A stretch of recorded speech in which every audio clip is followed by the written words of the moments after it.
Assalamualaikum warahmatullahi wabarakatuh. Kembali lagi bersama saya, Dena Nisa Amini Nurfatin, dengan NPM 212151091 dari jurusan Pendidikan Matematika, Fakultas Keguruan dan Ilmu Pendidikan, Universitas Siliwangi. Pada kesempatan kali ini, kita akan belajar bersama mengenai materi tentang kesebangunan. Nah, di sini kita akan membahas mengenai definisi, syarat kesebangunan, kesebangunan pada segitiga, dan juga latihannya. Nah, di sini kalian bisa memilih akan belajar mengenai apa terlebih dahulu. Tapi untuk memulai terlebih dahulu, tentunya kita harus memulai dari definisi. Maka kita pilih definisi untuk mengetahui apa sih sebenarnya kesebangunan itu. Nah, kesebangunan ini kita akan berkaitan dengan bangun-bangun datar ataupun bangun-bangun yang lainnya, tapi kita akan terfokus dengan bangun datar. Jadi apa sih kesebangunan itu? Nah, kesebangunan adalah dua buah bangun datar dengan panjang sisi-sisi yang bersesuaian, mempunyai perbandingan yang sama besar, dan juga mempunyai sudut-sudut yang bersesuaian sama besar. Jadi artinya kesebangunan ini ketika ada dua bangun datar yang memiliki panjang sisi yang bersesuaiannya itu perbandingannya sama, dan juga sudut-sudut yang bersesuaian juga memiliki besar sudut yang sama. Seperti pada segitiga di bawah ini, segitiga yang hijau. Di sini ada dua segitiga, yang pertama ada segitiga ABC dan yang kedua ada segitiga MNO. Nah, di sini sisi-sisi yang bersesuaian itu yang mana? Di sini ada sisi AB. AB itu bersesuaian dengan MN. Nah, maka perbandingan AB dan juga perbandingan MN itu nanti nilai perbandingannya harus sama dengan perbandingan antara AC dan juga MO. Begitupun dengan CB dan juga ON. Dan juga besar-besar sudutnya itu harus sama. Sudut A harus sama besarnya dengan sudut M. Sudut C harus sama dengan O. Begitupun B sama dengan N. Lalu untuk berikut adalah lambang dari kesebangunan. Jadi ketika ada dua buah bangun datar yang memiliki lambang tersebut, maka itu diartikan bangun datar tersebut sebangun, kesebangunan. Nah, lalu apa sih bangun datar itu bisa dikatakan dia memiliki termasuk dalam kesebangunan? Nah, kita lanjut ke selanjutnya, yaitu mengenai syarat-syarat dua bangun datar yang sebangun. Apa aja sih syarat dua bangun datar dikatakan sebangun? Nah, di sini ada dua bangun datar yang memiliki memiliki 4 sisi atau segi 4, tapi bukan persegi panjang. Di sini ada segi 4 ABCD dan juga ada segi 4 EFGH. Sesuai dengan definisi, syarat itu tidak jauh berbeda. Nah, dari kesebangun ini berarti ada dua syarat. Untuk yang pertama, panjang sisi-sisi yang bersesuaian memiliki perbandingan yang senilai. Bentuknya itu dia akan sama, tapi ukurannya yang akan berbeda. Dilihatnya itu berarti ada bentuk yang sama, tapi ternyata dia tidak sebangun karena banyak sisi-sisi yang bersesuaiannya ternyata perbandingannya tidak sama. Nah, maka perbandingannya itu kembali lagi bahwa di sini ada sisi yang bersesuaiannya yaitu bisa dilihat bahwa ada sisi AB yang ditandai warna merah dan juga sisi EF itu adalah sisi-sisi yang bersesuaian, posisinya sama. Nah, itu perbandingannya harus sama dengan sisi BC yang berwarna hijau dengan perbandingan dari sisi FG. Jadi BC per FG itu harus sama dengan AB per EF. Begitupun dengan sisi CD yang berwarna kuning dan GH dan juga sisi AD yang berwarna biru dan juga EH. Di sini keempat sisi perbandingannya harus senilai. Maka itu bisa dikatakan sebangun, memenuhi salah satu syarat sebangun. Nah, tapi belum tentu juga karena ada dua syarat. Syarat yang kedua yaitu sudut-sudut yang bersesuaiannya harus sama besar. Sudut yang bersesuaiannya apa aja sih? Di dalam dua segi 4 tersebut, kalian bisa melihat bahwa sudut-sudutnya sudah ditandai mana saja yang bersesuaian. Misalkan sudut E, itu ada garis lengkung 1, E dan A. Itu sudutnya sama besar. Dan juga kemudian ada sudut H dan juga sudut D itu ada garis lengkung sudutnya, kemudian dikasih titik bulat hitam penuh. Nah, itu berarti dia H dan D itu bersesuaian, besarnya harus sama. Dan juga ada sudut G, itu ada bulatan juga tapi tidak penuh, itu G dan C itu dia harus sama besar. Dan juga sisi B dan juga sisi F, sudut B dan juga sudut F itu harus sama sudutnya, besar sudutnya. Jadi, syarat dua bangun datar dikatakan sebangun itu harus memenuhi dua syarat. Yang pertama, kalian harus mengingat panjang sisi-sisinya yang bersesuaian itu harus memiliki perbandingan yang senilai. Kemudian, yang kedua, sudut-sudut yang bersesuaiannya itu harus sama besar. Ketika perbandingannya sudah senilai, maka sudut-sudut yang diapitnya juga nanti akan dikatakan sama besar. Jadi akan memenuhi bahwa dua bangun datar itu akan dikatakan sebangun. Ketika sudut-sudutnya sama besar, misalkan ada dua bangun datar, itu belum tentu dikatakan sebangun kalau tidak melihat dari perbandingan sisi-sisi yang bersesuaiannya, perbandingan panjang sisi-sisinya. Nah, itu untuk dua buah bangun datar dikatakan sebangun atau materi mengenai kesebangunan. Pada intinya itu kalian harus mengingat konsep bahwa kesebangunan itu akan berkaitan dengan perbandingan panjang sisi-sisi yang bersesuaian memiliki perbandingan. Apa itu perbandingan? Kita membandingkan kayak AB per EF dibagi gitunya, AB per EF. Nah, itu kita harus ingat konsepnya di situ. Kesebangunan itu berarti bukan dalam artian kesebangunan sama besar dua buah bangun datarnya, enggak, tapi memiliki perbandingan sisinya, panjang sisinya itu perbandingannya itu senilai, itu dikatakan kesebangunan. Itu ukurannya akan berbeda tapi bentuknya akan sama. Nah, itu dikatakan sebangun. Selanjutnya, agar lebih jelas, kita masuk ke contoh soalnya. Oke, nah di contoh soal ini, di sini soalnya itu selidiki apakah segitiga PQR sebangun dengan segitiga MNO. Bagaimana dengan sudut-sudut yang bersesuaian? Di sini sudah diketahui tuh panjang setiap sisi-sisinya.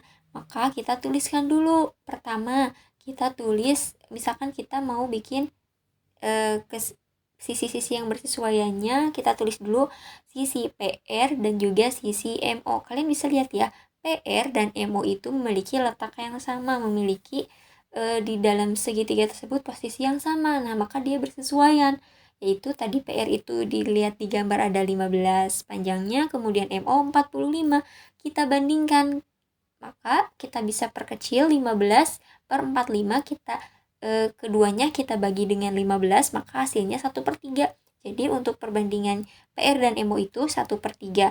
Selanjutnya setelah PR dan MO, kita lanjut misalkan ke PQ dan MN. Di sini PQ dan MN dia sisi-sisinya bersesuaian, dikatakan bersesuaian ya. Kalian harus bisa melihat mana saja sih sisi-sisi yang bersesuaian itu kayak gimana sih. Nah, ini misalkan PQ dan MN dia posisinya tuh sama, meskipun nanti kalian segitiganya ada yang terbalik atau apa, tapi kalian harus bisa melihat ini nanti kalau dibalik tuh ternyata MN itu sama PQ itu ternyata sama kayak gitu. Nah, MN dan PQ ini memiliki panjang, untuk PQ itu ada 10 panjangnya, MN itu 30. Kita bandingkan, ternyata setelah diperkecil hasilnya sama tuh 1/3. Ini udah dua sisi itu udah sama-sama 1/3, tapi kita harus buktikan satu sisi lagi karena semua sisinya harus sebanding. Nah, sisi yang satu lagi itu QR dan NO. R dan NO itu memiliki perbandingan yang sebanding, yaitu sama-sama perbandingannya itu 1/3. Sekarang setelah kita ketahui itu ternyata 7 QR per NO itu kan 1/3 tuh sama semuanya. PRMO, PQ per MN, QR per NO itu sama-sama memiliki nilai perbandingannya itu 1/3. Maka karena perbandingannya ini sama, dia mengakibatkan sudut-sudut yang diapitnya itu memiliki besar sudut yang sama. Contohnya, untuk sudut R itu besarnya akan sama dengan sudut O, kemudian besar sudut P akan sama dengan besar sudut M, dan juga besar sudut Q akan sama dengan besar sudut N. Nah, karena ternyata dalam soal ini dua segitiga ini memenuhi persyaratan dua bangun datar dikatakan sebangun, maka terbukti bahwa segitiga PQR ini adalah sebangun dengan segitiga MNO karena memenuhi dua syarat tadi. Panjang sisi-sisinya memiliki perbandingan yang senilai, kemudian sudut-sudut yang bersesuaiannya itu memiliki besar sudut yang sama. Oke, kita next. Nah, di sini kita next ke materi kesebangunan pada segitiga. Sebenarnya tidak jauh berbeda, cuman di sini kita ulas kembali bahwa kesebangunan itu harus memenuhi dua syarat. Pada segitiga pun sama, kayak tadi soal sebelumnya pun sama, bukan hanya segitiga saja, tapi bangun datar yang lainnya kalau ingin memenuhi syarat kesebangunan maka ada dua, perbandingan sisinya senilai, kemudian besar sudut-sudutnya sama besar seperti pada segitiga yang tercantum. Nah, di sini ada dua segitiga berwarna kuning. Di situ seperti segitiga yang kecil tuh memiliki sisi 5, 6, 4 tapi ketika yang segitiga yang besar itu ada 5A, 6A, 4A, berarti itu berapa kali lipat perbesaran dari segitiga yang kecil, kayak gitu. Untuk sudut-sudutnya juga sama. Nah, tapi di sini ada yang berbedanya yaitu misalkan nih di sini untuk gambar yang ini itu dia kalian mungkin akan melihatnya ada satu gambar segitiga saja, tapi setelah dilihat itu terdapat dua segitiga, yaitu ada segitiga yang kecilnya segitiga ADE, kemudian segitiga yang besarnya itu adalah segitiga ABC. Nah, kalian bisa melihat nih sisi-sisi mana yang sebanding. Nah, di sini ini sudah tercantum bahwa sisi yang sebanding itu, sisi yang bersesuaian itu ada sisi AD dan juga sisi AB. AD itu dari sisi tegak segitiga yang kecil, kalau AB itu sisi tegak yang segitiga yang besar. AD per AB. Kemudian untuk sisi miringnya itu ada AE untuk segitiga yang kecil, untuk segitiga yang besar itu AC. Kemudian untuk sisi yang vertikalnya yaitu ada DE atau sisi yang alasnya yang di bawahnya ada sisi DE dan juga sisi BC itu sisi yang bersesuaiannya. Maka perbandingan sisinya itu harus senilai, harus sama. Kemudian untuk sudut-sudutnya pun berlaku sama. Tentunya untuk besar sudut A tentunya akan sama dengan besar sudut A. Sudut D, nah itu segitiga sudut siku dan sama dengan segitiga sudut B. Kemudian sudut E dan C juga besarnya harus sama. Kita lanjut ke contoh soalnya, ke permasalahannya. Kenapa sih harus ada kesebandingan pada segitiga gitu. Ini contoh soalnya kayak seperti ini. Tapi ini nanti bukan hanya diterapkan di segitiga aja, tapi di trapesium pun nanti bisa diterapkan juga dengan cara yang sama. Nah, di sini yang ditanyakan itu panjang X, maka kita harus tahu dulu nih ada segitiga apa aja di sini. Yaitu ada segitiga yang kecilnya, segitiga RST, kemudian segitiga yang besarnya adalah segitiga RPQ atau kita mungkin sebutnya STR sama PQR gitu ya, lebih mudah. Maka penyelesaiannya kita cari perbandingannya. Di sini kan dikatakan untuk menentukan panjang X berarti segitiga PQR harus sebangun dulu sama segitiga STR baru bisa dicari perbandingannya. Karena sebangun maka berlaku ST yang bawah itu sisi yang vertikal itu akan sama dengan sisi PQ. ST akan bersesuaiannya itu dengan sisi PQ. Dan juga untuk RS akan bersesuaiannya dengan RP. Kenapa RT dan RQ nggak dicari? Gak apa-apa, kita menggunakan nilai yang sudah ada. Yang nilai-nilai yang ada itu adalah panjang RS dan juga ada panjang SP, kemudian panjang ST dan PQ yang mau ditanya. Jadi kita cukup dengan dua sisi yang bersesuaian masing-masing. Nah, setelah diketahui perbandingannya, kita langsung masukkan nilainya. ST itu panjangnya 2 cm, PQ yang mau kita cari, kemudian RS itu 4, nah ini kemudian RP itu berarti tinggal menjumlahkan antara RS ditambah SP atau 4 ditambah 8. Maka kita kemudian kali silang, 4 tambah 8 itu kan 12, berarti 2 dikali 12 sama dengan 4 dikali X, jadi 4X. Maka hasilnya akan menjadi 4X sama dengan 24. Kita belum masih ketemu nilai X-nya. Untuk mencari nilai X-nya yaitu berarti 4x bagi dengan 4, 24 bagi dengan 4. Maka hasilnya x sama dengan 6. Maka untuk panjang x-nya ini adalah 6 cm. Nah, kemudian untuk selanjutnya juga nanti kalian bisa memilih latihan soal. Kalian bisa mencoba menjawab soal-soal. Nah, misalkan kita coba langsung ke nomor 1 latihan soalnya nih. Nah, pada latihan soal ini kalian bisa menjawab. Di sini misalkan soalnya itu trapesium PQRS sebangun dengan trapesium ABCD, maka panjang RS adalah, kalian bisa mengisi ini menggunakan konsep kesebangunan. Nah, nanti kalian di sini terdapat beberapa pilihan PG-nya A, B, C, D. Di sini kalian nanti bisa mengklik jawabannya. Misalkan jawabnya ternyata setelah dihitung C. Nah, ini akan ada timbul sorry kurang tepat. Berarti kalian mengisinya kurang tepat dan kalian belum bisa melanjutkan ke materi selanjutnya kalau misalkan jawabannya masih kurang tepat. Nah, nanti misalkan kalian ternyata setelah dihitung jawabannya A. Nih, kongres, tepat sekali. Nah, berarti kalian ini sudah betul menjawabnya. Kalian bisa lanjut ke soal selanjutnya. Soal selanjutnya pun sama. Ini soalnya PG. Nanti kalian bisa lanjut mau kalian nanti bisa memilih A, B, C, D nih. Jawabannya kira-kira apa ya? Nanti kalian coba hitung ya. Nah, nanti setelah dijawab misalkan D. Nih, sorry kurang tepat. Berarti jawaban kalian masih salah. Kemudian kita cari jawaban yang betulnya.